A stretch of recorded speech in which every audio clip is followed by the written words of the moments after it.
मैंने मौका दिता अपनी वचन विचों सांझ करन दा। अज दा मेरा विषय होगा बहुत जरूरी है। Thank you.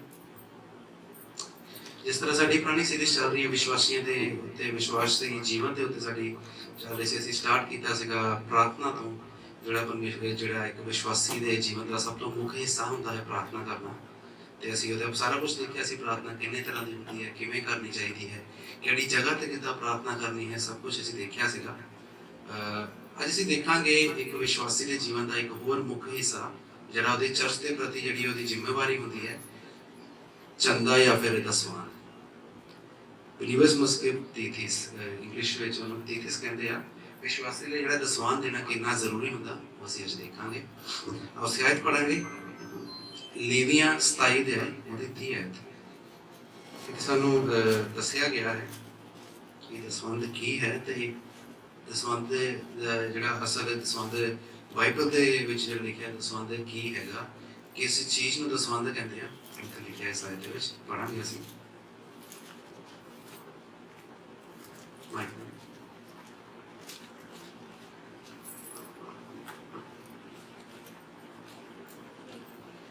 ਅਤੇ ਧਰਤੀ ਦਾ ਸਾਰਾ ਦਸਵੰਧ, ਭਾਵੇਂ ਧਰਤੀ ਦੇ ਬੀਜ ਦਾ, ਭਾਵੇਂ ਵਿਰਸ਼ਾਂ ਦੇ ਫਲਾਂ ਦਾ ਹੋਵੇ, ਸੋ ਯਹੋਵਾ ਦਾ ਹੈ।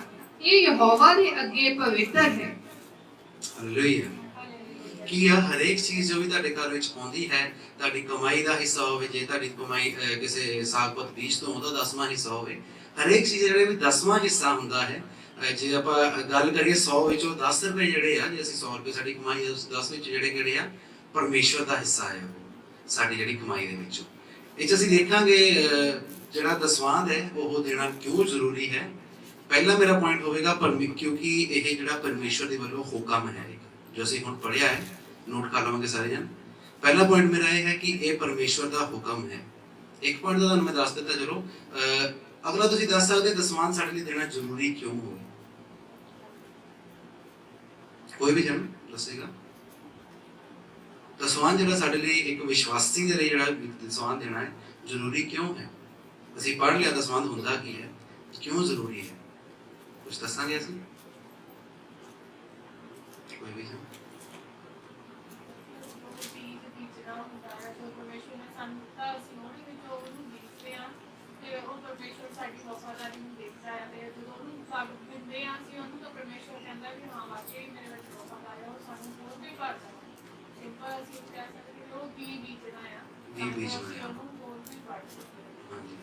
भी बीजना है।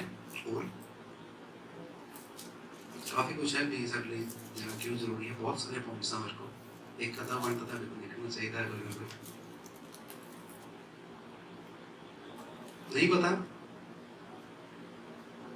चकी है ना, कोई भी दसिए भी दसवांध हुंदा की है। आपां दिंदे आ दसवांध सारे जन, जिन्ने कमाई करते या फिर जिन्ने कमा करते जाते हैं, परमेश्वर उन्होंने बरकत दिंदा है, असीं दसवांध अपनी कमाई विचों दिंदे हैं। क्यों दिंदे हैं। हुण इदां तां है नहीं कि असीं साडे पुराने पुरखियां तो चले आ रहा भी दसवांध देना तो देंगे, इदां तां नहीं है साडे। क्यों दिंदे हैं दस सकदे कोई। आर्थिक स्थिति जल्दी मजबूत हो सके। हाँ जी, आर्थिक स्थिति साडी मजबूत हो सके। भलाकी दे विच लिखिआ है कि परमेश्वर दे घर दे विच ना भोजन वस्तुआं भरपूरी च रह सके। हाँ जी, बहुत वधिया पॉइंट है। और भी जण दसेगा कि परमेश्वर सानू दिंदा है ते सानू उन्हां नूं देना भी चाहिए। परमेश्वर सानू दिंदा ते सानू उहदे विचों परमेश्वर नूं भी देना चाहिए। हाँ जी, और बोलांगे देखांगे नहीं, कोई नहीं, थोड़ा बहुत इधर कोई गल नहीं है। सानू पता है हुंदा कि दसवां देना कोई बहुत कोई कॉम्प्लिकेटेड गल तां है नहीं, जिहड़ी बाइबल ते सानू पता नहीं है किसी नूं। जो परमेश्वर सामने हुक्म दिता है कि अपना दसवां ते मोती खाने से लेकर हाँ जी, इस नाल तो साडी वफादारी है। आमीन। परमेश्वर ने सानू हुक्म दिता है जिहड़ा दसवांध की है साडे मोती, परमेश्वर दे मोती खाने से लेके उस तो की है परमेश्वर दे कम्मां लई वरतिया जावे। बहुत वधिया। हुण मैं दसांगा कि जिहड़ा असीं पहला तो परमेश्वर का हुक्म असीं पढ़ लिया है। दसवांध हुंदा कि असीं पढ़ लिया कि साडा जिहड़ा कमाई विचों कोई भी 10वां हिस्सा, साडी कमाई किसी भी तरीके की क्यों ना होवे, साडी कमाई जे कोई वस्तु की कमाई होवे वो भी उहदे विचों भी 10वां हिस्सा हो सकता है। साडे पैसों विचों साडा कमाई दा उहदा 10वां हिस्सा हो सकता है। अजकल के टाइम च असीं देखिए तो सारे ਪੈਸੇ ਦੇ ਵਿੱਚ ਹੀ 10ਵਾਂ ਹਿੱਸਾ ਦਿੰਦੇ ਆ। ਪਰ ਜੇ ਅਸੀਂ ਚੱਲ ਜਾਈਏ ਕਿਤੇ ਬਹੁਤ ਜ਼ਿਆਦਾ ਰੂਰਲ ਏਰੀਆ ਜਿਨ੍ਹਾਂ ਕੋਲ ਪੈਸੇ ਹੈਗਾ, ਕੋਈ ਕਣਕ ਬੀਜਦਾ ਆ ਜਾਂ ਕੋਈ ਖੇਤੀ ਕਰਦਾ ਆ, ਉਹ ਲੋਕ ਉਹਨਾਂ ਖੇਤੀ ਦੇ ਵਿੱਚੋਂ ਕੁਝ ਹਿੱਸਾ ਕੱਢ ਕੇ ਪਰਮੇਸ਼ਵਰ ਲਈ ਰੱਖਦੇ ਆ। ਅੱਜ ਵੀ ਹੈਗਾ ਬਹੁਤ ਜਗ੍ਹਾ ਦੇ ਵਿੱਚ, ਇੰਡੀਆ ਵਿੱਚ ਨਹੀਂ ਬਾਹਰ ਦੇ ਵੀ ਬਹੁਤ ਦੇਸ਼ਾਂ ਦੇ ਵਿੱਚ ਹੈਗਾ ਆ। ਤੇ ਜਿਹੜਾ ਇਹ 10ਵਾਂ ਹਿੱਸਾ ਹੈ ਪਰਮੇਸ਼ਵਰ ਦੀ ਵੱਲੋਂ ਸਾਨੂੰ ਹੁਕਮ ਹੈ ਦੇਣਾ, ਕਿਉਂਕਿ ਉਹ 10ਵਾਂ ਹਿੱਸਾ ਜਿਹੜਾ ਪਰਮੇਸ਼ਵਰ ਦਾ ਹੱਕ ਹੈ। ਇਦਾਂ ਨਹੀਂ ਕਿ ਤੁਸੀਂ ਤੁਹਾਡੇ ਤੇ ਕੋਈ ਬਹੁਤ ਜ਼ਿਆਦਾ ਬੋਝ ਪਾ ਰਿਹਾ ਕਿ ਤੁਹਾਨੂੰ ਦੇਣਾ ਹੀ ਪੈਣਾ, ਤੁਹਾਨੂੰ ਕੋਈ ਹੁਕਮ ਨਹੀਂ ਕਰ ਸਕਦੇ, ਕੋਈ ਟੈਕਸ ਨਹੀਂ ਹੈਗਾ, ਤੁਹਾਨੂੰ ਪੇ ਕਰਨਾ ਹੀ ਪੈਣਾ ਤੇ ਡਿਫਾਈਨ ਪਾਏਗਾ। ਇਦਾਂ ਨਹੀਂ ਹੈ, ਇਹ ਤੁਹਾਡੇ ਪਰਮੇਸ਼ਰ ਦੀ ਸਾਨੂੰ ਜ਼ਿੰਮੇਵਾਰੀ ਹੈ। ਹਾਲੇਲੂਇਆ। ਦੂਸਰਾ ਪੁਆਇੰਟ ਅਸੀਂ ਦੇਖਾਂਗੇ, ਜਿੱਦਾਂ ਕਿ ਦੀਦੀ ਨੇ ਕਿਹਾ, ਸਾਡੀ ਦੀਦੀ ਨੇ, ਕਿ ਤਾਂ ਜੋ ਸਾਡਾ ਚਰਚ ਜਿਹੜਾ ਉਹ ਮਜ਼ਬੂਤ ਹੋ ਸਕੇ। ਅਸੀਂ ਪੜਾਂਗੇ ਦੂਜਾ ਇਤਿਹਾਸ 31 ਦੇ ਆਏ ਉਹਦੀ 4 ਤੇ 5 ਹੈ।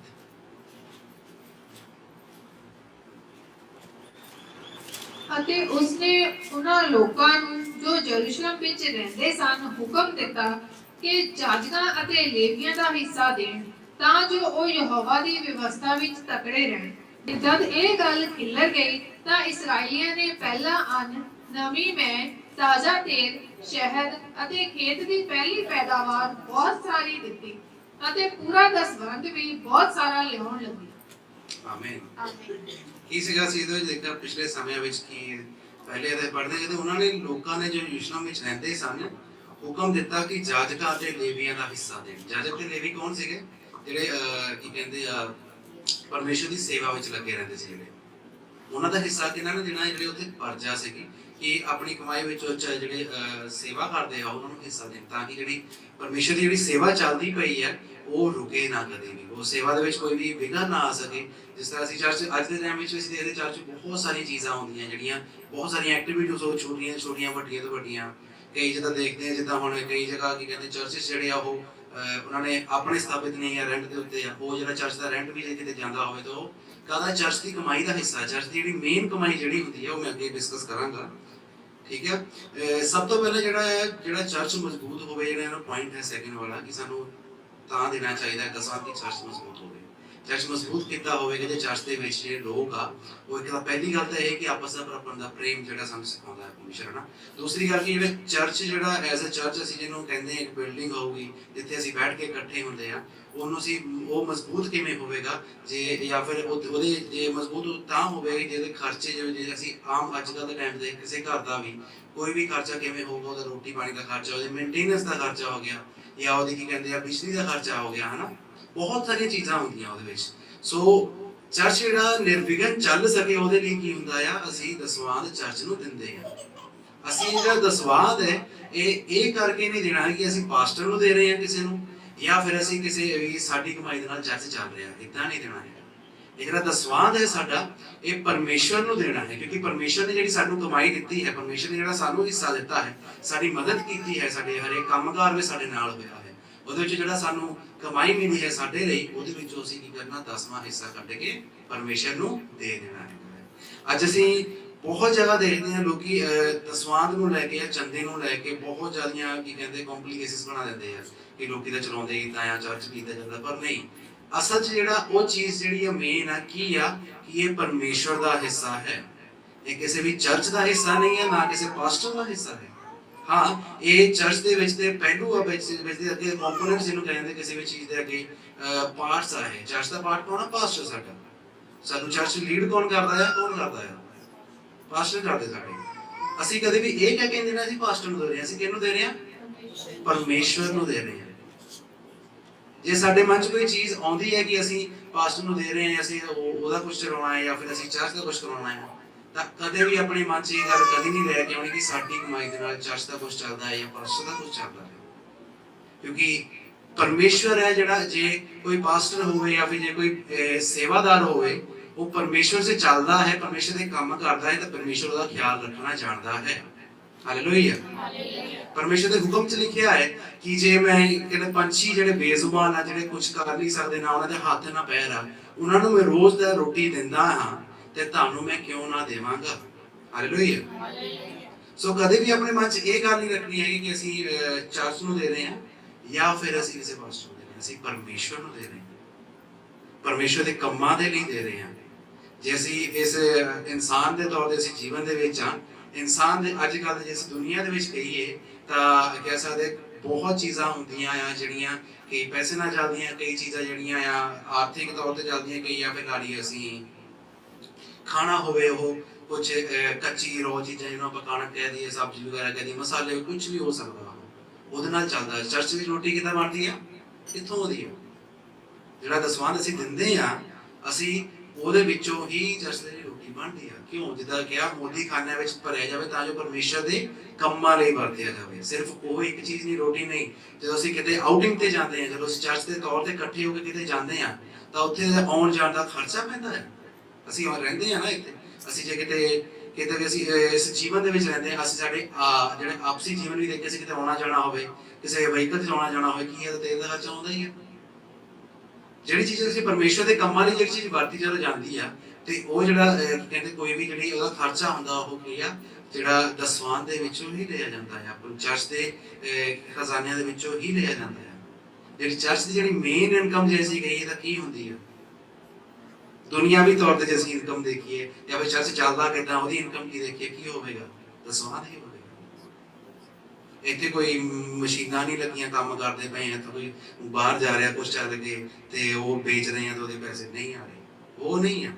ਚਰਚ ਦਾ ਮੇਨ ਜਿਹੜੀ ਕਮਾਈ ਹੈ ਕੀ ਆ? ਦਸਵੰਧ ਹੈ। ਦਸਵੰਧ ਇਕੱਲਾ ਚਰਚ ਦੇ ਲਈ ਨਹੀਂ, ਵਿਸ਼ਵਾਸੀ ਲਈ ਵੀ ਹੋਣਾ ਜ਼ਰੂਰੀ ਹੈ, ਇੱਕ ਪਾਸਟਰ ਲਈ ਵੀ ਜ਼ਰੂਰੀ ਹੈ।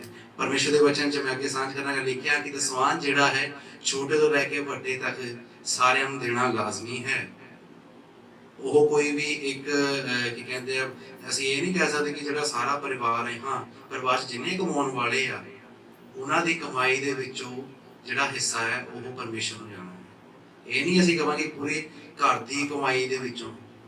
ਘਰ 'ਚ 4-5 ਜਣੇ ਕਮਾਉਣ ਵਾਲੇ ਹੈਗੇ ਆ, 4-5 ਤਾਂ ਸਾਰਿਆਂ ਦਾ ਅਲੱਗ-ਅਲੱਗ ਕੰਮ ਹੈ, ਉਹਨਾਂ ਦਾ ਅਲੱਗ-ਅਲੱਗ ਜੀਵਨ ਆ, ਪਰਮੇਸ਼ਰ ਉਹਨਾਂ ਨੂੰ ਅਲੱਗ-ਅਲੱਗ ਕੰਮ ਸੌਂਪੇ ਹੋਏ ਆ ਕਰਨ ਲਈ। ਸਾਰਿਆਂ ਦਾ ਆਪਣਾ ਲੇਖਾ ਜੋਖਾ ਉਹਨਾਂ ਨੇ ਪਰਮੇਸ਼ਰ ਅੱਗੇ ਦੇਣਾ ਆ। ਮੈਂ ਕਿੱਥੇ ਵਫਾਦਾਰ ਰਿਹਾ ਹਾਂ, ਕਿੱਥੇ ਵਫਾਦਾਰ ਨਹੀਂ ਰਿਹਾ, ਮੈਂ ਕਿੱਥੇ ਪਰਮੇਸ਼ਰ ਨੂੰ ਠੱਗਿਆ ਹੈ। ਕਿ ਮੈਂ ਗੱਲ ਕਰਾਂਗਾ ਜਿਸ ਤਰ੍ਹਾਂ ਦੀ ਨੇ ਮਲਾਕੀ ਦੇ ਵਿੱਚ ਕਿਹਾ ਕਿ ਉਹਦੇ ਵਿੱਚ ਲਿਖਿਆ ਵੀ ਹੋਇਆ ਹੈ, ਅੱਗੇ ਹੋਰ ਆਇਤਾਂ ਦੇ ਵਿੱਚ ਵੀ ਲਿਖਿਆ ਹੋਇਆ ਹੈ। ਤੇ ਅਸੀਂ ਜੇ ਕੀ ਕਹਿੰਦੇ ਆ, ਇਹਨਾਂ ਚੀਜ਼ਾਂ ਦੇ ਵਿੱਚ ਪਰਮੇਸ਼ਰ ਦੇ, ਅਸੀਂ ਬਾਈਬਲ 'ਚ ਲਿਖਿਆ ਹੈ ਕਿ ਕੋਈ ਮਨੁੱਖ ਜਿਹੜਾ ਹੈ ਪਰਮੇਸ਼ਰ ਨੂੰ ਕਿਵੇਂ ਠੱਗੇਗਾ। ਪਰ ਪਰਮੇਸ਼ਰ ਕਹਿੰਦਾ, ਤੁਸੀਂ ਮੈਨੂੰ ਠੱਗ ਲਿਆ ਹੈ ਦਸਵੰਤਾਂ ਦੇ ਵਿੱਚ, ਭੇਂਟਾਂ ਦੇ ਵਿੱਚ ਤੇ ਚੰਦਿਆਂ ਦੇ ਵਿੱਚ। ਹਾਲੇਲੂਇਆ। ਜਦੋਂ ਅਸੀਂ ਆਪਣਾ ਕੰਮ, ਜੇ ਅਸੀਂ ਕੀ ਕਹਿੰਦੇ ਆ ਅਸੀਂ ਜਿਹੜਾ ਆਪਣਾ ਹਿੱਸਾ ਜੇ ਪਰਮੇਸ਼ਰ ਨੂੰ ਦਿੰਦੇ ਆ, ਕਦੀ ਇਹ ਨਹੀਂ ਦੇਖਣਾ ਕਿ ਸਾਡੀ ਕਮਾਈ ਵਿੱਚੋਂ ਇੰਨਾ ਹਿੱਸਾ ਅਸੀਂ ਜਾ ਰਿਹਾ ਹੈ, ਉਹ ਹੋਰ ਜ਼ਿਆਦਾ ਬਰਕਤ ਲੈ ਕੇ ਤੁਹਾਡੇ ਕੋਲ ਆਵੇਗਾ। ਹਾਲੇਲੂਇਆ। ਅਸੀਂ ਜਦੋਂ ਵੀ ਚੰਦਾ ਲੈ ਕੇ ਪ੍ਰਾਰਥਨਾ ਕਰਦੇ ਹਾਂ, ਕੀ ਪ੍ਰਾਰਥਨਾ ਕਰਦੇ ਹਾਂ? ਕਿ ਜਿਨ੍ਹਾਂ ਖਜ਼ਾਨਿਆਂ ਵਿੱਚੋਂ ਲਿਆ ਗਿਆ ਉਹਨਾਂ ਨੂੰ 60 ਗੁਣਾ 70 ਗੁਣਾ ਤੇ ਹੋਰ 100 ਗੁਣਾ ਹੋਰ ਵੀ ਆਸ਼ੀਸ਼ ਤੇ ਬਰਕਤ ਦੇਣਾ, ਉਹਨਾਂ ਖਜ਼ਾਨਿਆਂ ਨੂੰ ਹਰ ਵੇਲੇ ਭਰੇ ਰੱਖਣਾ। ਅੱਜ ਦੇ ਟਾਈਮ ਤੇ ਜਿਹੜਾ ਵਿਸ਼ਵਾਸੀ ਹੈ, ਜਿਸ ਤਰ੍ਹਾਂ ਮੈਂ ਦੇਖਿਆ, ਇੱਕ ਤਾਂ ਪ੍ਰਾਰਥਨਾ ਦੇ ਕਰਕੇ ਜੂਝਦਾ ਹੈ, ਇੱਕ ਚਿੰਤਾ ਦੇ ਕਰਕੇ ਜੂਝਦਾ ਹੈ, ਤੀਸਰਾ ਜਦੋਂ ਅਸੀਂ ਪਰਮੇਸ਼ਰ ਦੇ ਨਾਲ ਵਫਾਦਾਰ ਨਹੀਂ ਰਹਿੰਦੇ ਉਸ ਟਾਈਮ ਤੇ ਵੀ ਉਹ ਜੂਝਦਾ ਹੈ ਵਿਸ਼ਵਾਸ ਦੇ ਵਿੱਚ। ਹਾਲੇਲੂਇਆ। ਜਦੋਂ ਕੀ ਕਹਿੰਦੇ ਆ, ਉਹ ਆਪਣੇ ਕੀ ਕਹਿੰਦੇ ਚਰਚ ਦੇ ਪ੍ਰਤੀ, ਪਰਮੇਸ਼ਰ ਦੇ ਪ੍ਰਤੀ ਜਿਹੜਾ ਆ ਉਹ ਕੀ ਕਹਿੰਦੇ ਆ ਵੀ ਵਫਾਦਾਰ ਨਹੀਂ ਰਹਿੰਦਾ ਨਾ, ਉਸ ਵੇਲੇ ਉਹ ਤੰਗੀਆਂ ਮੁਸੀਬਤਾਂ ਦੇ ਨਾਲ ਜੂਝਦਾ ਹੈ। ਹਾਲੇਲੂਇਆ। ਪਾਸਟਰ ਜੀ ਹਰੇਕ ਵਾਰੀ ਸਾਂਝ ਕਰਦੇ ਹੁੰਦੇ ਜਿਹੜੇ ਕੋਰੀਆ ਦੀ ਮਿਨਿਸਟਰੀਜ਼ ਹੈਗੀਆਂ ਕਿਵੇਂ ਚੱਲਦੀਆਂ, ਅਸੀਂ ਦੇਖਦੇ ਬਹੁਤ ਵੱਡੀਆਂ ਹੈਗੀਆਂ, ਕਿੱਦਾਂ ਚੱਲਦੀਆਂ। ਉੱਥੇ ਦੇ ਲੋਕ ਵਫਾਦਾਰ ਆ ਪਰਮੇਸ਼ਰ ਦੇ ਨਾਲ, ਆਤਮਿਕ ਤੌਰ ਤੇ ਵੀ, ਆਰਥਿਕ ਤੌਰ ਦੇ ਵਿੱਚ, ਆਪਣੇ ਟਾਈਮ ਨੂੰ ਪਰਮੇਸ਼ਰ ਲਈ ਕੱਢ ਕੇ ਦੇਣ ਦੇ ਵਿੱਚ ਵੀ। ਹਾਲੇਲੂਇਆ। ਜੇ ਅਸੀਂ ਹਾਂ ਸਾਡੇ ਆਪਣੇ ਕੰਮ ਹੈਗੇ ਆ, ਹੁੰਦੇ ਰਹਿਣੇ ਆ, ਬਸ ਦੁਨੀਆ ਦੇ ਉੱਤੇ ਆ, ਪਰ ਜਿਹੜਾ ਸਾਡਾ ਕੰਮ ਕੀ ਹੈ, ਪਰਮੇਸ਼ਰ ਨੇ ਜਿਹੜਾ ਸਾਨੂੰ ਸੌਂਪਿਆ ਹੈ, ਜੇ ਅਸੀਂ ਉਸ ਨੂੰ ਪਹਿਲ ਦੇਵਾਂਗੇ ਤਾਂ ਸਾਡੇ ਜਿਹੜੇ ਕਹਿੰਦੇ, ਉਹੀ ਮੈਂ ਕਿਹਾ ਨਾ, ਜੇ ਅਸੀਂ ਕਹਿੰਦੇ ਪਰਮੇਸ਼ਰ ਜੇ ਉਹਨਾਂ ਨੂੰ ਜਿਨ੍ਹਾਂ ਦੇ ਹੱਥ ਪੈਰ ਨਹੀਂ, ਕੁਝ ਕਮਾ ਨਹੀਂ ਸਕਦੇ, ਉਹਨਾਂ ਨੂੰ 3 ਟਾਈਮ ਦੀ ਰੋਟੀ ਦੇ ਦਿੰਦਾ, ਅਸੀਂ ਸਾਰਾ ਕੁਝ ਕਰ ਸਕਦੇ, ਸਾਨੂੰ ਵੀ ਪਰਮੇਸ਼ਰ 3 ਟਾਈਮ ਦੀ ਰੋਟੀ ਤੋਂ ਵੱਧ ਕੇ ਕਿਤੇ ਦੇਊਗਾ। ਜੇ ਅਸੀਂ ਪਰਮੇਸ਼ਰ ਦੇ ਨਾਲ ਵਫਾਦਾਰ ਹੁੰਦੇ ਆ ਤੇ ਪਰਮੇਸ਼ਰ ਹੀ ਅਸਮਾਨ ਤੋਂ ਸਾਡੇ ਲਈ ਬਰਕਤਾਂ ਦੀ ਖਿੜਕੀ ਨੂੰ ਖੋਲੇਗਾ। ਉਹ ਇੰਨੀਆਂ ਕੁ ਬਰਕਤਾਂ ਹੋਣਗੀਆਂ ਤੇ ਤੁਹਾਡਾ ਘਰ ਭਰ ਜਾਵੇਗਾ। ਉਹ ਕਹਿੰਦੇ ਨਾ, ਓਵਰਫਲੋ ਹੋ ਜਾਊਗਾ, ਸਾਰਾ ਕੁਝ ਤੁਹਾਡੇ ਕੋਲ ਸਾਂਭਿਆ ਨਹੀਂ ਜਾਊਗਾ, ਇੰਨੀਆਂ ਕੁ ਬਰਕਤਾਂ ਪਰਮੇਸ਼ਰ ਤੁਹਾਨੂੰ ਦਊਗਾ। ਕਦੋਂ ਦਊਗਾ? ਜਦੋਂ ਅਸੀਂ ਵਿਸ਼ਵਾਸ ਦੇ ਵਿੱਚ ਮਜ਼ਬੂਤ ਰਹਿੰਦੇ ਹਾਂ ਤੇ ਪਰਮੇਸ਼ਰ ਦੇ ਨਾਲ ਵਫਾਦਾਰ ਰਹਿੰਦੇ ਹਾਂ। ਵਫਾਦਾਰੀ ਸਿਰਫ ਅਸੀਂ ਕਹਿ ਸਕਦੇ ਹਾਂ, ਵਫਾਦਾਰੀ ਸਿਰਫ ਦਸਵੰਧ ਦੇ ਵਿੱਚ ਨਹੀਂ। ਅੱਜ ਮੇਰਾ ਟੌਪਿਕ ਦਸਵੰਧ ਹੈ ਤਾਂ ਮੈਂ ਇਸ ਨੂੰ ਡਿਸਕਸ ਕਰਾਂਗਾ, ਪਰ ਵਫਾਦਾਰੀ ਸਾਡੀ ਜਿਹੜੀ ਆ ਪਰਮੇਸ਼ਰ ਦੇ ਪ੍ਰਤੀ ਜ਼ਿੰਮੇਵਾਰੀਆਂ ਵਿੱਚ ਵੀ ਹੁੰਦੀ ਹੈ ਸਾਡੇ ਜੇ ਅਸੀਂ ਕਿਤੇ ਜਗ੍ਹਾ ਕਿਸੇ ਜਗ੍ਹਾ ਦੇ ਵਿੱਚ ਜ਼ਿੰਮੇਵਾਰ ਹਾਂ, ਅਸੀਂ ਜੇ ਚਰਚ ਨਹੀਂ ਦੇਖੀਏ, ਚਰਚ ਜੇ ਅਸੀਂ ਕਿਤੇ ਮੋਢੀ ਆ ਕੇ ਸਾਨੂੰ ਕੋਈ ਜ਼ਿੰਮੇਵਾਰੀ ਸੌਂਪੀ ਗਈ ਆ, ਜੇ ਅਸੀਂ ਉਹਦੇ ਵਿੱਚ ਵੀ ਜ਼ਿੰਮੇਵਾਰ ਹਾਂ, ਉੱਥੇ ਵੀ ਜੇ ਉੱਥੇ ਉੱਤੋਂ ਖੁੰਝਦੇ ਆ, ਅਸੀਂ ਉੱਥੇ ਵੀ ਅਸੀਂ ਕੀ ਪਰਮੇਸ਼ਰ ਤੋਂ ਕੀ ਹੁੰਦੇ ਆ, ਬੇਵਫਾਈ ਕਰਦੇ ਆ। ਹਾਲੇਲੂਇਆ। ਸੋ ਅੱਜ ਅਸੀਂ ਕੀ ਕਰਦੇ, ਜਿਵੇਂ ਪਹਿਲਾਂ ਡਿਸਕਸ ਕੀਤਾ, ਮੇਰਾ ਥਰਡ ਪੁਆਇੰਟ ਕੀ ਹੋਵੇਗਾ, ਕਿਉਂ ਜ਼ਰੂਰੀ ਹੈ, ਤੇ ਉਹਦੇ ਵਿੱਚ ਜਿਹੜੀ ਤੀਸਰਾ ਪੁਆਇੰਟ ਹੋਗਾ ਕਿਉਂਕਿ ਅਸੀਂ ਪਰਮੇਸ਼ਰ ਨੂੰ ਅੱਜ ਦੇ ਟਾਈਮ ਤੇ ਠੱਗਦੇ ਹਾਂ। ਹਾਲੇਲੂਇਆ। ਅਸੀਂ ਪੜਾਂਗੇ ਮਲਾਕੀ 3 ਅਧਿਆਇ 7 ਤੋਂ ਲੈ ਕੇ 10 ਤੱਕ। ਆਪਣੇ ਪਿਓ ਦਾਦਿਆਂ ਦੇ ਦਿਨਾਂ ਤੋਂ ਮੇਰੀਆਂ ਵਿਧੀਆਂ ਤੋਂ ਬੇਮੁਖ ਹੁੰਦੇ ਆਏ ਹੋ, ਤੁਸੀਂ ਉਹਨਾਂ ਦੀ ਪਾਲਣਾ ਨਹੀਂ ਕੀਤੀ। ਤੁਸੀਂ ਮੇਰੇ ਵੱਲ ਮੁੜੇ ਤਾਂ ਮੈਂ ਤੁਹਾਡੀ ਵੱਲ ਮੁੜਾਂਗਾ। ਸੈਨਾ ਦਾ ਯਹੋਵਾ ਆਖਦਾ ਹੈ। ਪਰ ਤੁਸੀਂ ਆਖਦੇ ਹੋ, ਅਸੀਂ ਕਿਹੜੀ ਗੱਲ ਵਿੱਚ ਮੁੜੀਏ? ਕੀ ਕੋਈ ਆਦਮੀ ਪਰਮੇਸ਼ਰ ਨੂੰ ਠੱਗੇਗਾ? ਕੀ ਕੋਈ ਆਦਮੀ ਪਰਮੇਸ਼ਰ ਨੂੰ ਠੱਗੇਗਾ? ਕਿੱਦਾਂ ਠੱਗੇਗਾ? ਪਰ ਤੁਸੀਂ ਮੈਨੂੰ ਠੱਗ ਲਿਆ ਅਤੇ ਤੁਸੀਂ ਆਖਦੇ ਹੋ, ਕਿਹੜੀ ਗੱਲ ਵਿੱਚ? ਅਸਾਂ ਤੈਨੂੰ ਠੱਗ ਲਿਆ, ਦਸਵੰਧਾਂ ਅਤੇ ਭੇਟਾਂ ਵਿੱਚ। ਤੁਸੀਂ ਸ਼ਰਾਬੀ ਅਤੇ ਸ਼ਰਾਬੀ ਹੋਏ, ਤੁਸੀਂ ਮੈਨੂੰ ਠੱਗਦੇ ਹੋ, ਸਗੋਂ ਸਾਰੀ ਕੌਮ ਵੀ। ਹਾਲੇਲੂਇਆ। ਸਾਰੇ ਦਸਵੰਧ ਮੇਰੇ ਮੋਦੀ ਖਾਨੇ ਵਿੱਚ ਲਿਆਓ, ਤਾਂ ਜੋ ਮੇਰੇ ਭਵਨ ਵਿੱਚ ਭੋਜਨ ਹੋਵੇ, ਅਤੇ ਉਸੇ ਨਾਲ ਮੈਨੂੰ ਜ਼ਰਾ ਪਰਤਾਓ। ਸੈਨਾ ਦਾ ਯਹੋਵਾ ਆਖਦਾ ਹੈ ਕਿ ਮੈਂ ਤੁਹਾਡੇ ਲਈ ਆਕਾਸ਼ ਦੀਆਂ ਖਿੜਕੀਆਂ ਖੋਲਦਾ ਹਾਂ ਕਿ ਨਹੀਂ, ਭਈ ਤੁਹਾਡੇ ਲਈ ਬਰਕਤ ਭਰਾਵਾਂ, ਇੱਥੋਂ ਦੀ ਕਿ ਉਹਦੇ ਲਈ ਥਾਂ ਨਾ ਹੋਵੇਗਾ। ਹਾਲੇਲੂਇਆ। ਸੈਨਾ ਦਾ ਯਹੋਵਾ ਕੀ ਆਖਦਾ ਹੈ? ਅਸੀਂ 10ਵੀਂ ਦੁਆਰਾ ਪੜਾਂਗੇ।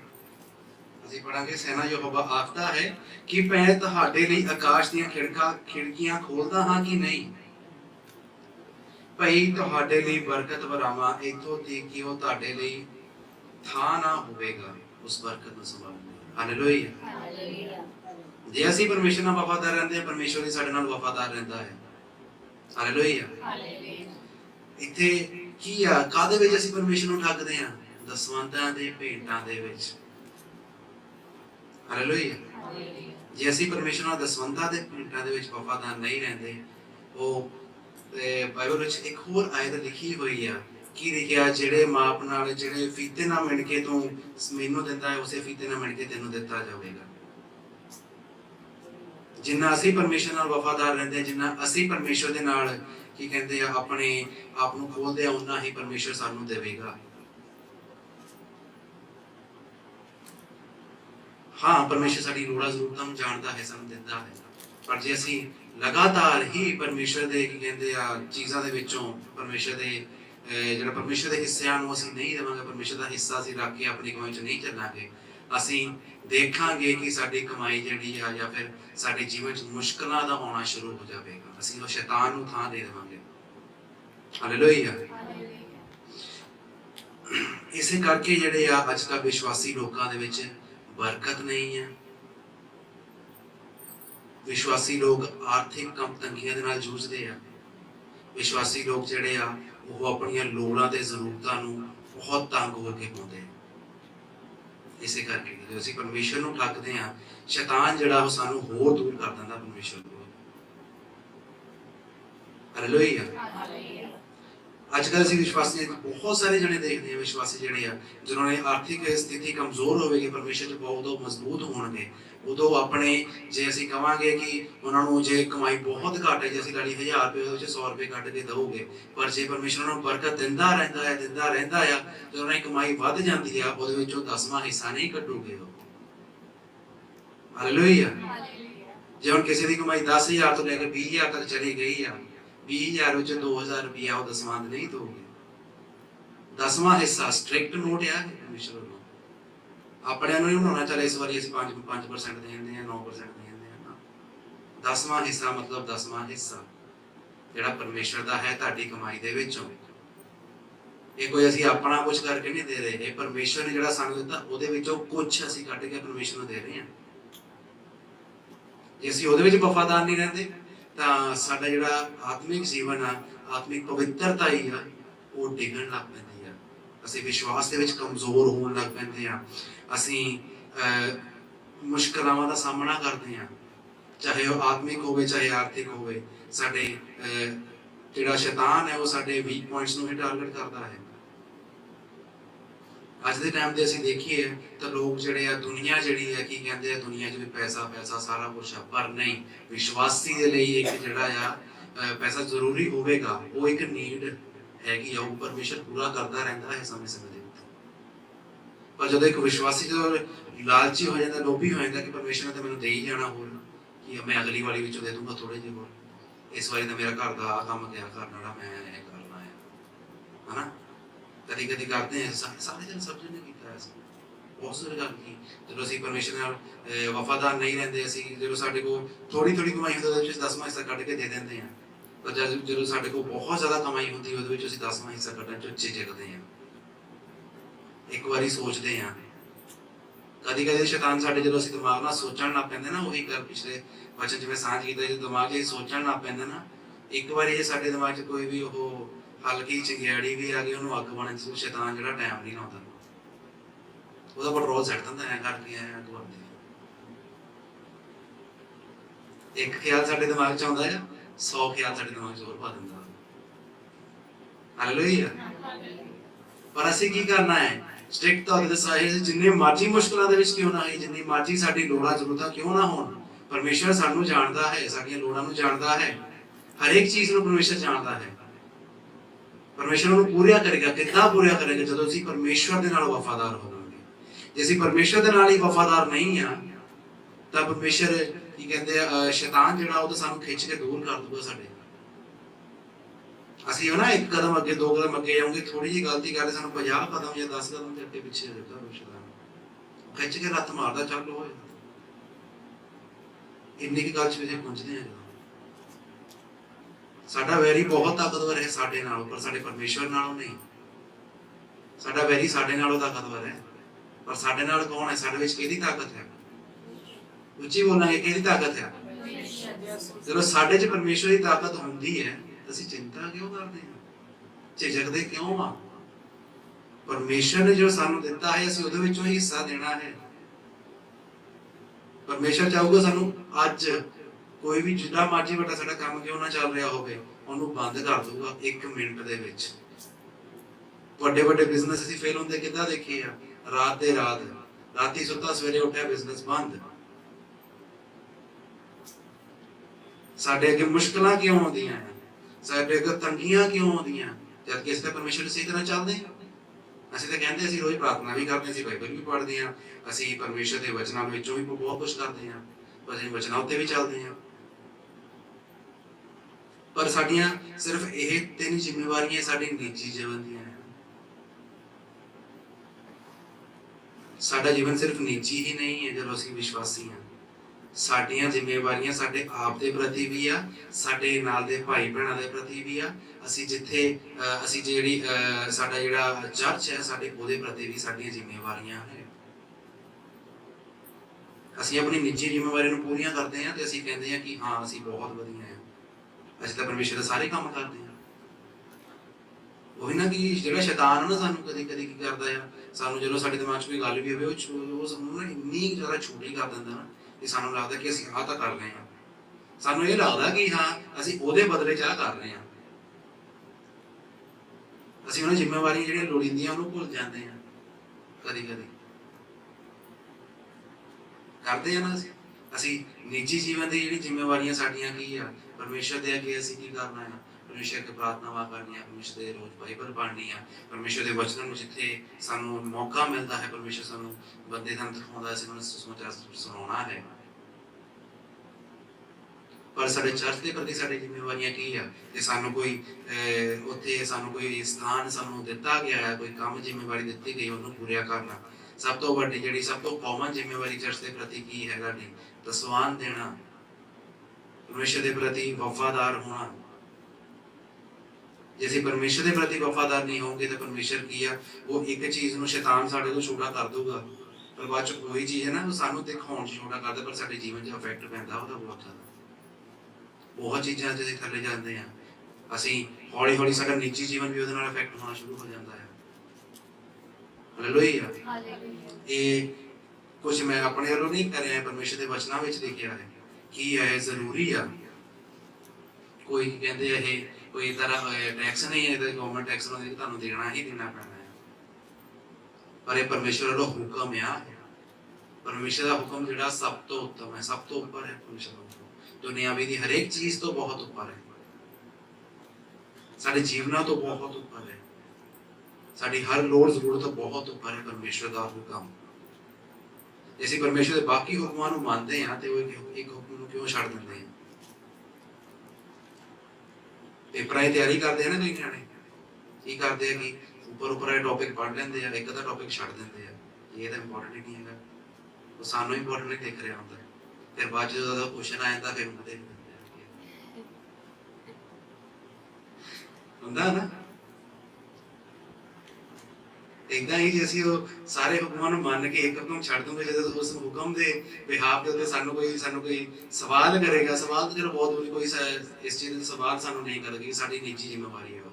ਪਰ ਹਾਂ, ਉਸ ਚੀਜ਼ ਨੂੰ ਲੈ ਕੇ ਸਾਡੇ ਜਦੋਂ ਜੀਵਨ 'ਚ ਮੁਸ਼ਕਲਾਂ ਆਉਂਦੀਆਂ ਨਾ, ਉਦੋਂ ਅਸੀਂ ਸੋਚਣ ਬਹਿ ਜਾਂਦੇ ਹਾਂ ਕੁਛ ਨਹੀਂ ਕੀ ਸੀਗਾ। ਉਦੋਂ ਅਸੀਂ ਸੋਚਦੇ ਹਾਂ ਕਿ ਹੈ ਕੀ, ਕੁਛ ਨਹੀਂ ਸੀਗਾ, ਸਾਡਾ ਤਾਂ ਸਵਾਲ ਹੀ ਸੀਗਾ, ਹਨਾ, ਜਾਂ ਇਹ ਛੋਟਾ ਜਿਹਾ ਹੁਕਮ ਨਹੀਂ ਸੀਗਾ ਸਾਨੂੰ ਮੰਨਣਾ ਸੀਗਾ, ਬਾਕੀ ਸਾਰੇ ਮੰਨ ਲਏ ਕਿ ਉਹ ਨਹੀਂ ਮੰਨਿਆ ਸੀ।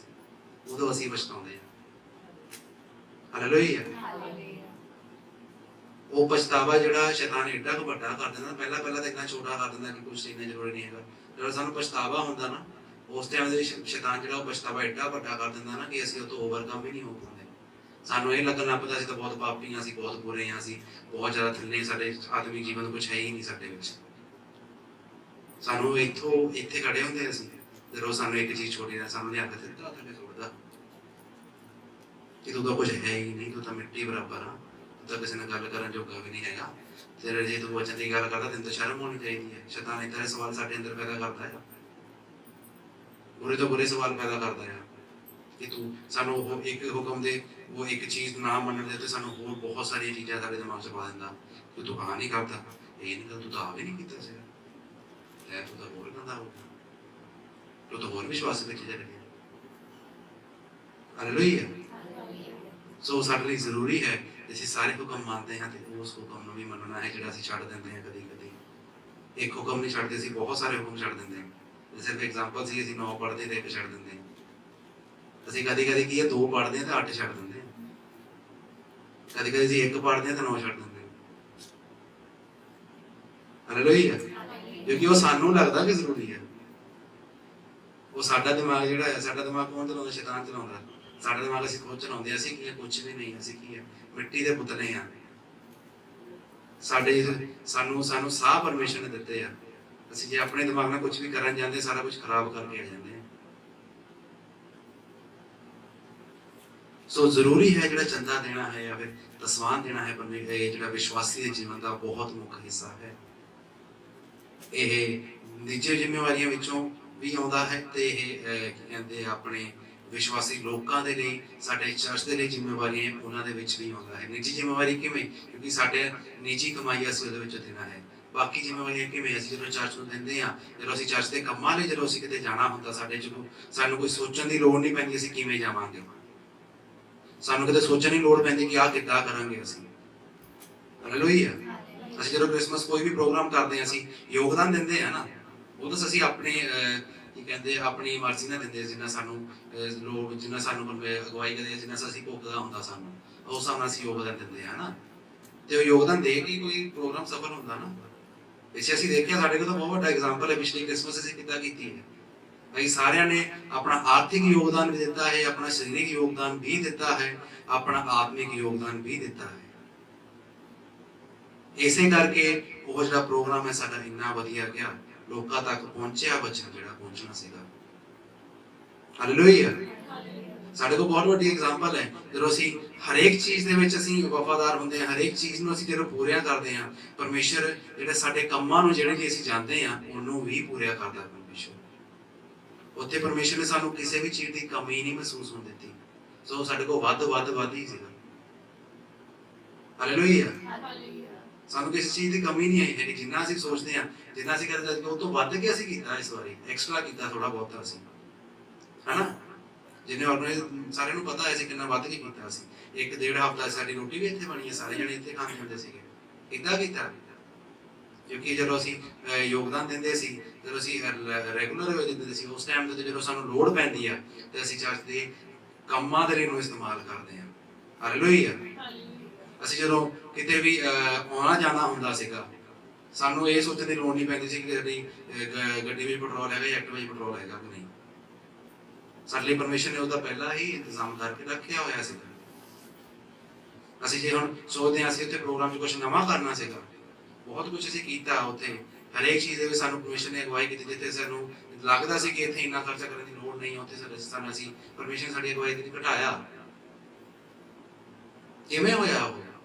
ਤੇ ਸਾਡੇ ਕੋਲ ਜੇ ਕੁਝ ਹੁੰਦਾ ਹੀ ਨਾ ਤਾਂ ਅਸੀਂ ਤਾਂ ਐਸੀ ਸੋਚਾਂ ਲੱਗੇ ਸਾਡਾ ਪ੍ਰੋਗਰਾਮ ਤਾਂ ਸਾਡਾ ਵਧੀਆ ਹੋਣਾ ਹੀ ਨਹੀਂ। ਸੋਚ ਵੀ ਅਸੀਂ ਤਾਂ ਐਸੇ ਸੋਚਿਆ ਲੱਗਣਾ ਇੱਥੋਂ ਹੀ ਆ ਨਾ ਵੱਧ ਜਾਵੇ, ਕਿੱਥੋਂ ਕਰਨੀ ਆ, ਇੰਨੇ ਕੁ ਪੈਸੇ ਵੱਧ ਜਾਵੇ ਆਪਾਂ ਕਿੱਥੋਂ ਦੇਣੇ। ਸਾਡੇ ਦਿਮਾਗ 'ਚ ਇਹ ਚਿੰਤਾ ਚੱਲਦੀ ਰਹਿਣੀ ਸੀ ਕਿ ਹਰੇਕ ਵਾਰੀ ਚਰਚ ਦੇ ਕੰਮ ਕੀ ਅਸੀਂ ਜਦੋਂ ਆਊਟਿੰਗ ਕਰਦੇ ਹਾਂ, ਅਸੀਂ ਜਦੋਂ ਹੁਣ ਤਾਂ ਅਸੀਂ ਬਹੁਤ ਜ਼ਿਆਦਾ ਘੱਟ ਜਾਂਦੇ, ਅਸੀਂ ਜਦੋਂ ਇਕੱਠੇ ਹੋ ਕੇ ਅਸੀਂ ਜਾਂਦੇ ਹੁੰਦੇ ਸੀ, ਜਦੋਂ ਕਿਸੇ ਦੇ ਘਰੇ ਮੀਟਿੰਗ ਹੁੰਦੀ ਸੀ ਅਸੀਂ ਉੱਥੇ ਜਾਂਦੇ ਹੁੰਦੇ ਸੀ। ਕਿੱਦਾਂ ਜਾਂਦੇ ਸੀ? ਸਾਨੂੰ ਕੋਈ ਫਿਕਰ ਕਿਉਂ ਨਹੀਂ ਹੁੰਦੀ ਸੀਗੀ। ਹਾਲੇਲੂਇਆ। ਚਰਚ ਦੇ ਅਸੀਂ ਰੋਟੀ ਪਾਣੀ ਦੇ ਅਸੀਂ ਦੇਖਦੇ ਹਾਂ ਕਿ ਚਰਚ ਦੇ ਅਸੀਂ ਰੋਟੀ ਰੈਗੂਲਰ ਬਣਾਉਂਦੇ ਹਾਂ। ਕਿੱਦਾਂ ਬਣਾਉਂਦੇ ਹਾਂ? ਅਸੀਂ ਦਿੰਦੇ ਹਾਂ, ਅਸੀਂ ਪਰਮੇਸ਼ਰ ਨੂੰ ਦਿੰਦੇ ਹਾਂ, ਪਰਮੇਸ਼ਰ ਸਾਡੀ ਲੋੜਾਂ ਨੂੰ ਪੂਰਾ ਕਰਦਾ ਹੈ। ਅੱਜ ਅਸੀਂ ਕੁਝ ਨਵਾਂ ਸੋਚਦੇ ਵੀ ਹਾਂ, ਜੇ ਅਸੀਂ ਉਹਨੂੰ ਸੋਚ ਕੇ ਪਰਮੇਸ਼ਰ ਸਾਡੀ ਸੋਚ ਨੂੰ ਕੀ ਕਹਿੰਦੇ, ਜੇ ਅਸੀਂ ਕੁਝ ਨਵਾਂ ਸੋਚਦੇ ਹਾਂ, ਪਰਮੇਸ਼ਰ ਦੀ ਮਰਜ਼ੀ ਹੋਊਗੀ, ਉਹ ਸਾਰਿਆਂ ਨੂੰ ਦਿਮਾਗ ਵਿੱਚ ਪਾਊਗਾ ਕਿ ਹਾਂ ਸਾਡੇ ਲਈ ਲੋੜੀਂਦਾ ਹੈ ਇਹ ਚੀਜ਼। ਤਾਂ ਅਸੀਂ ਵੀ ਆਪਣੇ ਜਿੰਨਾ ਸਾਨੂੰ ਉਗਦਾ ਹੈ ਜਾਂ ਫਿਰ ਜਿੰਨਾ ਅਸੀਂ ਦੇ ਸਕਦੇ ਹਾਂ ਉਨਾ ਯੋਗਦਾਨ ਦੇਵਾਂਗੇ। ਹਾਲੇਲੂਇਆ। ਜੇ ਪਰਮੇਸ਼ਰ ਸਾਨੂੰ ਦਊਗਾ ਹੀ ਨਹੀਂ ਤਾਂ ਅਸੀਂ ਪਰਮੇਸ਼ਰ ਨੂੰ ਨਹੀਂ ਦੇ ਸਕਦੇ। ਜੇ ਅਸੀਂ ਪਰਮੇਸ਼ਰ ਨੂੰ ਨਹੀਂ ਦੇਵਾਂਗੇ ਤਾਂ ਪਰਮੇਸ਼ਰ ਸਾਨੂੰ ਨਹੀਂ ਦੇਊਗਾ। ਸਾਈਕਲ ਹੈ ਪੂਰਾ। ਪਰਮੇਸ਼ਰ ਸਾਨੂੰ ਦਿੰਦਾ, ਅਸੀਂ ਉਹਦੇ ਵਿੱਚ ਪਰਮੇਸ਼ਰ ਨੂੰ ਦਿੰਦੇ ਹਾਂ। ਪਰਮੇਸ਼ਰ ਸਾਨੂੰ ਹੋਰ ਬਰਕਤ ਦਿੰਦਾ, ਅਸੀਂ ਉਹਦੇ ਵਿੱਚ ਹੋਰ ਦਿੰਦੇ ਹਾਂ। ਜਿਹੜਾ ਅੱਜ ਦਾ ਵਿਸ਼ਵਾਸੀ ਦੀ ਜਿਹੜੀ ਆਪਣੀ ਪਰਸਨਲ ਲਾਈਫ ਹੈ ਕਿਵੇਂ ਚੱਲਦੀ ਹੈ? ਜੇ ਪਰਮੇਸ਼ਰ ਸਾਨੂੰ ਦਿੰਦਾ ਹੈ ਤਾਂ ਹੀ ਚੱਲਦੀ ਹੈ ਨਾ। ਜੇ ਪਰਮੇਸ਼ਰ ਸਾਨੂੰ ਦੇਣਾ ਹੀ ਬੰਦ ਕਰ ਦੇਵੇ ਅਸੀਂ ਤਾਂ ਕੀ ਕਰਾਂਗੇ? ਕੁਝ ਵੀ ਨਹੀਂ ਕਰ ਸਕਦੇ। ਬਹੁਤ ਸਾਰੇ ਯਤਨ ਕਰ ਲਵਾਂਗੇ ਅਸੀਂ, ਫਿਰ ਉਹ ਹੋਰ ਨਾ ਕੀ ਕਹਿੰਦੇ ਆ, ਇੱਕ ਜਾਨਵਰ ਵਾਲੀ ਜ਼ਿੰਦਗੀ ਦੇ ਪਾਪਾ ਕਹਿੰਦੇ ਤੇ ਖੋਤੇ ਰੇੜੀ ਵਾਲੀ ਜ਼ਿੰਦਗੀ ਸਾਡੀ ਹੋ ਜਾਣੀ। ਬਸ ਇਹ ਹਰੇਕ ਵਾਰੀ ਸਾਨੂੰ ਕਹਿੰਦੇ ਸੀ ਉਹ ਖੋਤੇ ਵਾਲੀ ਜ਼ਿੰਦਗੀ ਜਿਉਣੀ ਹੈ। ਪਰਮੇਸ਼ਰ ਸਾਨੂੰ ਆਪਣੇ ਧੀਆਂ ਪੁੱਤਰ ਹੋਣ ਦਾ ਅਧਿਕਾਰ ਦਿੱਤਾ ਹੈ। ਅਸੀਂ ਉਹ ਪਰਮੇਸ਼ਰ ਦੇ ਪੁੱਤਰ ਵਾਂਗ ਪਰਮੇਸ਼ਰ ਦੇ ਨਾਲ, ਪਰਮੇਸ਼ਰ ਦੇ ਵਿੱਚ ਚੱਲਣਾ ਹੈ। ਹੋਰ ਬਹੁਤ ਕੁਝ ਕਹਿੰਦੇ ਨੇ, ਬਸ ਸਾਨੂੰ ਹਰੇਕ ਵਾਰੀ ਕਹਿੰਦੇ ਹੁੰਦੇ ਸੀਗੇ ਅਸੀਂ ਤਾਂ ਪਰਮੇਸ਼ਰ ਨੂੰ ਭਈਆ ਬਣਾਤਾ ਆ, ਅਸੀਂ ਤੋਂ ਮੰਗਦੇ ਹੀ ਰਹਿੰਦੇ ਹਾਂ। ਉਹਨੂੰ ਅਸੀਂ ਕੰਮ ਕਰਨ ਲਈ ਕਹਿੰਦੇ ਰਹਿੰਦੇ ਹਾਂ, ਕਦੀ ਉਹਦੀ ਮਰਜ਼ੀ ਨਹੀਂ ਮੰਗਦੇ। ਇਹ ਹੁਕਮ ਕਰ ਦਿੰਦੇ ਉਹਨੂੰ, ਤੇ ਕਹਿੰਦੇ ਨੇ ਨੌਕਰ ਨੂੰ ਕਹਿੰਦੇ ਜਾ ਕੇ 2 ਪੈਕਟ ਦੁੱਧ ਲੈ ਕੇ ਆ ਜਾ। ਇਹ ਪਰਮੇਸ਼ਰ ਨੇ ਕਹਿੰਦੇ ਸਾਨੂੰ ਆਹ ਚੀਜ਼ ਦੇ ਦੇ। ਜੇ ਪਰਮੇਸ਼ਰ ਸਾਨੂੰ ਦਿੰਦਾ ਹੈ ਅਸੀਂ ਉਹਦੇ ਵਿੱਚ ਵੀ ਪਰਮੇਸ਼ਰ ਨੂੰ ਦੇਣਾ ਹੈ। ਅਸੀਂ ਅੱਗੇ ਪੜ੍ਹਦੇ ਹਾਂ, ਯਾਕੂਬ ਦਾ ਪਰਮੇਸ਼ਰ ਨੂੰ ਦਸਵਾਨ ਦੇਣ ਦਾ ਵਾਅਦਾ। ਯਾਕੂਬ ਦਾ ਪਰਮੇਸ਼ਰ ਨੂੰ ਦਸਵਾਨ ਦੇਣ ਦਾ ਵਾਅਦਾ। ਉਤਪਤ 28 ਦੇ ਆਏ ਉਹਦੀ 22 ਆਇਤ ਅਸੀਂ ਪੜ੍ਹ ਪਾਵਾਂਗੇ। ਅਤੇ ਇਹ ਪੱਥਰ ਜਿਸ ਨੂੰ ਮੈਂ ਥੰਮ ਖੜਾ ਕੀਤਾ ਪਰਮੇਸ਼ਰ ਦਾ ਘਰ ਹੋਵੇਗਾ, ਔਰ ਸਾਰੀਆਂ ਚੀਜ਼ਾਂ ਦਾ ਜੋ ਤੂੰ ਮੈਨੂੰ ਦੇਵੇਂਗਾ ਮੈਂ ਜ਼ਰੂਰ ਤੈਨੂੰ ਦਸਾਉਣ ਦਿਆਂਗਾ। ਯਾਕੂਬ ਨੇ ਕੀ ਵਾਅਦਾ ਕੀਤਾ ਸੀ ਕਿ ਸਾਰੀਆਂ ਚੀਜ਼ਾਂ ਦਾ ਇੱਕ ਉਹਨੇ ਪੱਥਰ ਥੰਮ ਖੜਾ ਦਿੱਤੇ ਕਿ ਇਹ ਮੈਂ ਪਰਮੇਸ਼ਰ ਦੇ ਕੀ ਕਰਾਂਗਾ? ਪਰਮੇਸ਼ਰ ਦਾ ਘਰ ਹੋਵੇਗਾ, ਪਰਮੇਸ਼ਰ ਦਾ ਘਰ ਬਣੇਗਾ। ਤੇ ਸਾਰੀਆਂ ਚੀਜ਼ਾਂ ਜੋ ਪਰਮੇਸ਼ਰ ਨੂੰ ਦੇਵੇਗਾ, ਉਹਨੇ ਕੀ ਵਾਅਦਾ ਕੀਤਾ? ਉਹਦੇ ਵਿੱਚੋਂ ਮੈਂ ਪਰਮੇਸ਼ਰ ਤੈਨੂੰ ਦੇਵਾਂਗਾ। ਸਾਨੂੰ ਜ਼ਰੂਰ ਜਿਹੜਾ ਦਸਵੰਧ ਜਿਹੜਾ ਨਾ ਉਹ ਦੇਣਾ ਚਾਹੀਦਾ। ਕਾਹਦੇ ਲਈ? ਤਾਂ ਕਿ ਚਰਚ ਸਾਡਾ ਉਸਰਦਾ ਜਾਵੇ। ਹਾਲੇਲੂਇਆ। ਹਾਲੇਲੂਇਆ। ਅੱਗੇ ਅਸੀਂ ਪੜ੍ਹ ਦੇਵਾਂਗੇ ਬਹੁਤ ਸਾਰੀਆਂ ਨੀਤੀਆਂ ਸਨ ਮੇਰੇ ਕੋਲ। ਇੱਕ ਅਸੀਂ ਕਰਾਂਗੇ ਲੂਕਾ ਦੀ ਇੰਜੀਲ 6ਵਾਂ ਅਧਿਆਇ ਦੀ 38 ਹੈ। ਕੋਈ ਜਣਾ ਕਹੌਤਾ 11 ਦੀ 24 ਕੱਢ ਲਓ। ਦਿਓ ਤਾਂ ਤੁਹਾਨੂੰ ਦਿੱਤਾ ਜਾਵੇਗਾ, ਪੂਰਾ ਮੇਪ ਦਬ ਕੇ ਹਿਲਾ ਕੇ ਅਤੇ ਡੋਲਦਾ ਹੋਇਆ ਤੁਹਾਡੇ ਪੱਲੇ ਪਾਉਣਗੇ, ਕਿਉਂਕਿ ਜਿਸ ਮੇਪ ਨਾਲ ਤੁਸੀਂ ਮਿਣਦੇ ਹੋ ਉਸੇ ਨਾਲ ਤੁਹਾਡੇ ਲਈ ਮੁੜ ਮਿਣਿਆ ਜਾਵੇਗਾ। ਹਾਲੇਲੂਇਆ। ਜਿਸ ਮੇਪ ਨਾਲ ਤੁਸੀਂ ਮਿਣ ਕੇ ਦਿੰਦੇ ਹੋ ਉਸੇ ਮੇਪ ਨਾਲ ਤੁਹਾਨੂੰ ਮਿਣ ਕੇ ਦਿੱਤਾ ਜਾਵੇਗਾ। ਜਿੱਦਾਂ ਜੇ ਅਸੀਂ ਆਪਣਾ ਪਰਮੇਸ਼ਰ ਨੂੰ ਜਿੰਨਾ ਸਾਡਾ ਹਿੱਸਾ ਪੂਰਾ ਬਣਦਾ ਹੈ ਉਹਨਾਂ ਦੇਵਾਂਗੇ, ਤਾਂ ਪਰਮੇਸ਼ਰ ਵੀ ਸਾਨੂੰ ਜਿੰਨਾ ਸਾਡਾ ਪੂਰਾ ਹਿੱਸਾ ਜਿੰਨਾ ਸਾਨੂੰ ਬਣਦਾ ਹੈ ਉਹਨਾਂ ਪਰਮੇਸ਼ਰ ਸਾਨੂੰ ਸਾਡੀ ਬਰਕਤ ਦੇ ਵਿੱਚ, ਸਾਡੀ ਕਮਾਈ ਦੇ ਵਿੱਚ, ਸਾਡੇ ਜੀਵਨ ਦੇ ਵਿੱਚ ਸਾਨੂੰ ਬਰਕਤ ਦੇਵੇਗਾ। ਚਾਹੇ ਉਹ ਕਿਸੇ ਚੀਜ਼ ਦੇ ਲਈ ਬਰਕਤ ਹੋਵੇ, ਚਾਹੇ ਉਹ ਸਾਡੀ ਕਮਾਈ ਦੇ ਵਿੱਚ ਬਰਕਤ ਹੋਵੇ, ਚਾਹੇ ਉਹ ਸਾਡੇ ਆਤਮਿਕ ਜੀਵਨ ਦੇ ਬਰਕਤ ਹੋਵੇ। ਅੱਗੇ ਪੜਾਂਗੇ ਕਹਾਵਤਾਂ 11 ਦੇ 24 ਹੈ। ਕੋਈ ਤਾਂ ਬਣਦਾ ਹੈ, ਫਿਰ ਵੀ ਉਹਦਾ ਮਾਲ ਵੱਧਦਾ ਹੈ, ਅਤੇ ਕੋਈ ਯੋਗ ਖਰਚ ਤੋਂ ਸਰਫਾ ਕਰਦਾ ਹੈ ਤੇ ਕੰਗਾਲ ਹੀ ਰਹਿੰਦਾ ਹੈ। ਹਾਲੇਲੂਇਆ। ਕੀ ਅੱਜ ਕੋਈ ਵੰਡਦਾ ਹੈ ਤਾਂ ਕੀ ਹੈ? ਬੋਲਾਂਗੇ। ਕੋਈ ਵੰਡਦਾ ਹੈ ਫਿਰ ਵੀ ਉਹਦਾ ਮਾਲ ਵੱਧਦਾ ਹੈ, ਅਤੇ ਕੋਈ ਯੋਗ ਖਰਚ ਤੋਂ ਸਰਫਾ ਕਰਦਾ ਹੈ ਤੇ ਉਹ ਕੰਗਾਲ ਹੀ ਰਹਿੰਦਾ ਹੈ। ਜੇ ਕਿ ਅਸੀਂ ਵੰਡਦੇ ਹਾਂ ਪਰਮੇਸ਼ਰ ਦੇ ਕੰਮਾਂ ਲਈ, ਅਸੀਂ ਦਿੰਦੇ ਹਾਂ ਆਪਣੇ ਕਮਾਈ ਦੇ ਵਿੱਚੋਂ, ਤਾਂ ਅਸੀਂ ਕਦੇ ਸਾਨੂੰ ਸਾਡੇ ਕਮਾਈ ਦੇ ਵਿੱਚ ਹੋਰ ਵਾਧਾ ਹੋਵੇਗਾ। ਜੇ ਅਸੀਂ ਸਿਰਫ ਸਰਦਾ ਹਿੱਸਾ ਦੇਵਾਂਗੇ ਨਾ, ਪਰਮੇਸ਼ਰ ਨੇ ਸਾਨੂੰ ਸਰਦਾ ਹਿੱਸਾ ਬਣਾਉਣਾ। ਹਾਲੇਲੂਇਆ। ਪੁਰਾਣੇ ਸਮੇਂ ਵਿੱਚ ਲੋਕ ਕੀ ਕਰਦੇ ਸੀ? ਪੁਰਾਣੇ ਨਿਯਮ ਵਿੱਚ ਪੜ੍ਹਦੇ ਹਾਂ ਕਿ ਆਪਣੀ ਕਮਾਈ ਵਿੱਚੋਂ ਆਪਣੇ ਕੋਈ ਵੀ ਜੇ ਉਹ ਕਿਤੇ ਕੰਮ ਕਰਦੇ ਆ ਕੁਝ ਵੀ, ਉਹ ਪੈਸੇ ਨਹੀਂ ਕਰਦੇ। ਪੈਸੇ ਪਿਛਲੇ ਉਸ ਟਾਈਮ ਦੇ ਦਸਾਉਂਦ ਕੀ ਹੁੰਦਾ ਹੈ? ਕੋਈ ਵੀ ਚੀਜ਼ ਦਾ ਦਸਾਉਂਦ, ਜਿੱਦਾਂ ਹੀ ਪੜ੍ਹਿਆ ਉਸ ਟਾਈਮ ਦੇ ਉੱਤੇ ਪੈਸੇ ਇੰਨੇ ਜ਼ਿਆਦਾ ਨਹੀਂ। ਉਸ ਟਾਈਮ ਦੇ ਉੱਤੇ ਉਹ ਕੀ ਕਰ ਦਿੰਦੇ ਸੀ? ਆਪਣੇ ਕੰਮਾਂ ਕਰ, ਜੇ ਕੋਈ ਕੀ ਕਹਿੰਦੇ ਭੇਡਾਂ ਬੱਕਰੀਆਂ ਦਾ ਕੰਮ ਕਰਦਾ, ਉਹਦੇ ਵਿੱਚੋਂ ਕੀ ਕਹਿੰਦੇ ਉਸ ਟਾਈਮ ਦੇ ਉੱਤੇ ਬਲੀ ਵੀ ਦਿੰਦੇ ਹੁੰਦੇ ਸੀ ਨਾ, ਚੜਾਵੇ ਵੀ ਚੜਾਉਂਦੇ ਹੁੰਦੇ ਸੀ। ਉਹਦੇ ਵਿੱਚੋਂ ਸਭ ਤੋਂ ਵਧੀਆ ਭੇਡ ਚੱਕ ਕੇ ਪਰਮੇਸ਼ਰ ਨੂੰ ਦਿੰਦਾ ਸੀਗਾ। ਸਭ ਤੋਂ ਵਧੀਆ ਹਿੱਸਾ ਦੇਣਾ ਹੈ, ਇਹ ਵੀ ਜ਼ਰੂਰੀ ਹੈ। ਸਾਡੇ ਚੀਜ਼ਾਂ ਵਿੱਚੋਂ ਉਹ ਕੀ ਕਰਦੇ ਸੀ? ਆਪਣੇ ਜੇ ਕੋਈ ਮੈਂ ਬਣਾਉਂਦਾ ਸੀਗਾ ਉਸ ਟਾਈਮ, ਸਭ ਤੋਂ ਚੰਗੀ ਮੈਂ ਜਿਹੜੀ ਹੁੰਦੀ ਸੀਗੀ ਉਹਦਾ ਉਹ ਵਾਲਾ ਹਿੱਸਾ ਕੱਢ ਕੇ ਪਰਮੇਸ਼ਰ ਦੇ ਹੈਕਲ ਦੇ ਵਿੱਚ ਯਾਰ ਉੱਥੇ ਦਿੰਦਾ ਸੀ। ਜੇ ਕੋਈ ਕਹਿੰਦੇ ਆ ਸੋਨੇ ਚਾਂਦੀ ਦਾ ਵਪਾਰ ਕਰਦਾ ਸੀ ਹਨਾ, ਤੇ ਉਹਦੇ ਵਿੱਚੋਂ ਵੀ ਵਧੀਆ, ਸਭ ਤੋਂ ਵਧੀਆ ਚੀਜ਼ਾਂ ਲਿਆ ਕੇ ਉਹਨੂੰ ਦਿੰਦਾ ਸੀਗਾ। ਜੇ ਅਸੀਂ ਉੱਥੇ ਪੁਰਾਣੇ ਮਿੱਟੀ ਦਾ ਕੰਮ ਬਹੁਤ ਹੈ, ਮਿੱਟੀ ਦੇ ਘੜਿਆਂ ਦਾ ਕੰਮ, ਉਹਦੇ ਸਭ ਤੋਂ ਸੋਹਣੀ ਚੀਜ਼ ਜਿਹੜੀ ਬਣੀ ਹੋਈ ਹੁੰਦੀ ਸੀ ਉਹ ਕੱਢ ਕੇ ਪਰਮੇਸ਼ਰ ਦੇ ਲਈ ਰੱਖਦਾ ਸੀ ਤੇ ਉਹਨੂੰ ਦਿੰਦਾ ਸੀ। ਕਿਉਂ? ਕਿਉਂਕਿ ਉਹਨਾਂ ਦਾ ਵਿਸ਼ਵਾਸ ਸੀ ਜੇ ਅਸੀਂ ਪਰਮੇਸ਼ਰ ਨੂੰ ਜਿੱਦਾਂ ਦਾ ਦੇਵਾਂਗੇ ਉਸੇ ਤਰ੍ਹਾਂ ਹੀ ਪਰਮੇਸ਼ਰ ਸਾਨੂੰ ਦੇਊਗਾ। ਜੇ ਅਸੀਂ ਪਰਮੇਸ਼ਰ ਨੂੰ ਮਾੜਾ ਦੇਵਾਂਗੇ, ਪਰਮੇਸ਼ਰ ਵੀ ਸਾਨੂੰ ਮਾੜਾ ਦੇਊਗਾ। ਜੇ ਅਸੀਂ ਪਰਮੇਸ਼ਰ ਨੂੰ ਵਧੀਆ ਚੀਜ਼ ਦੇਵਾਂਗੇ, ਪਰਮੇਸ਼ਰ ਵੀ ਸਾਨੂੰ ਵਧੀਆ ਹੀ ਦੇਊਗਾ। ਜੇ ਅਸੀਂ ਪਰਮੇਸ਼ਰ ਦੇ ਨਾਲ ਵਫਾਦਾਰ ਨਹੀਂ ਰਹਿੰਦੇ, ਸ਼ੈਤਾਨ ਸਾਨੂੰ ਦੂਰ ਕਰ ਦਿੰਦਾ ਹੈ। ਪਰਮੇਸ਼ਰ ਜਿਹੜਾ ਸਾਡਾ ਜੀਵਨ ਹੈ ਉਹ ਪਰਮੇਸ਼ਰ ਦੇ ਪ੍ਰਤੀ ਜਿਹੜੇ ਸਾਡੇ ਜ਼ਿੰਮੇਵਾਰੀਆਂ ਹੁੰਦੀਆਂ ਉਹਨੂੰ ਅਸੀਂ ਪੂਰਾ ਨਹੀਂ ਕਰਦੇ, ਸ਼ੈਤਾਨ ਸਾਨੂੰ ਦੂਰ ਕਰ ਦਿੰਦਾ ਹੈ, ਸਾਡੀਆਂ ਬਰਕਤਾਂ ਰੋਕ ਦਿੰਦਾ ਹੈ, ਸਾਡੇ ਆਤਮਿਕ ਜੀਵਨ ਨੂੰ ਵਧਣ ਤੋਂ ਰੋਕ ਦਿੰਦਾ ਹੈ, ਸਾਨੂੰ ਮੁਸ਼ਕਲਾਂ ਦੇ ਵਿੱਚ ਪਾ ਜਾਂਦਾ ਹੈ। ਸਾਨੂੰ ਆਰਥਿਕ ਤੰਗੀ ਹੋਵੇ, ਆਤਮਿਕ ਤੰਗੀ ਹੋਵੇ, ਸਰੀਰਕ ਤੰਗੀ ਹੋਵੇ, ਹਰੇਕ ਚੀਜ਼ ਦੀ ਤੰਗੀ ਦੇ ਵਿੱਚ ਸ਼ੈਤਾਨ ਜਿਹੜਾ ਸਾਨੂੰ ਪਾ ਦਿੰਦਾ ਹੈ। ਕਿਉਂ? ਕਿਉਂਕਿ ਇੱਕ ਗੱਲ ਕਰਕੇ, ਛੋਟੀ ਜੀ ਗੱਲ ਹੈ, ਅਸੀਂ ਕੀ ਕਰਦੇ ਹਾਂ? ਪਰਮੇਸ਼ਰ ਦੇ ਨਾਲ ਵਫਾਦਾਰ ਨਹੀਂ ਰਹਿੰਦੇ। ਪਰਮੇਸ਼ਰ ਸਾਡੇ ਕੋਲ ਕੁਝ ਮੰਗਦਾ ਨਹੀਂ ਹੈ ਕਦੇ ਵੀ। ਪਰਮੇਸ਼ਰ ਸਾਡੇ ਕੋਲ ਜਿਹੜਾ ਕੀ ਮੰਗਦਾ? ਸਾਡਾ ਦਿਲ ਮੰਗਦਾ ਹੈ, ਜਿਹੜਾ ਸਾਫ਼ ਦਿਲ ਹੈ। ਜੇ ਅਸੀਂ ਉਹ ਬਹੁਮੁੱਲੀ ਚੀਜ਼ ਹੈ ਬਹੁਤ ਪਰਮੇਸ਼ਰ ਦੇ ਲਈ, ਉਹ ਸਾਡਾ ਪੈਸਾ ਉਹ ਪਰਮੇਸ਼ਰ ਦੀ ਮਾਇਨੇ ਨਹੀਂ ਰੱਖਦਾ। ਸਾਡਾ ਜੀਵਨ ਜਿਹੜਾ ਅਸੀਂ ਧਰਤੀ ਤੇ ਜਿਉਂਦੇ, ਕਿੰਨਾ ਵਧੀਆ ਜਿਉਂਦੇ ਆ, ਕਿੰਨਾ ਮਾੜਾ ਜਿਉਂਦੇ ਆ, ਪਰਮੇਸ਼ਰ ਦੀ ਮਾਇਨੇ ਨਹੀਂ ਰੱਖਦਾ।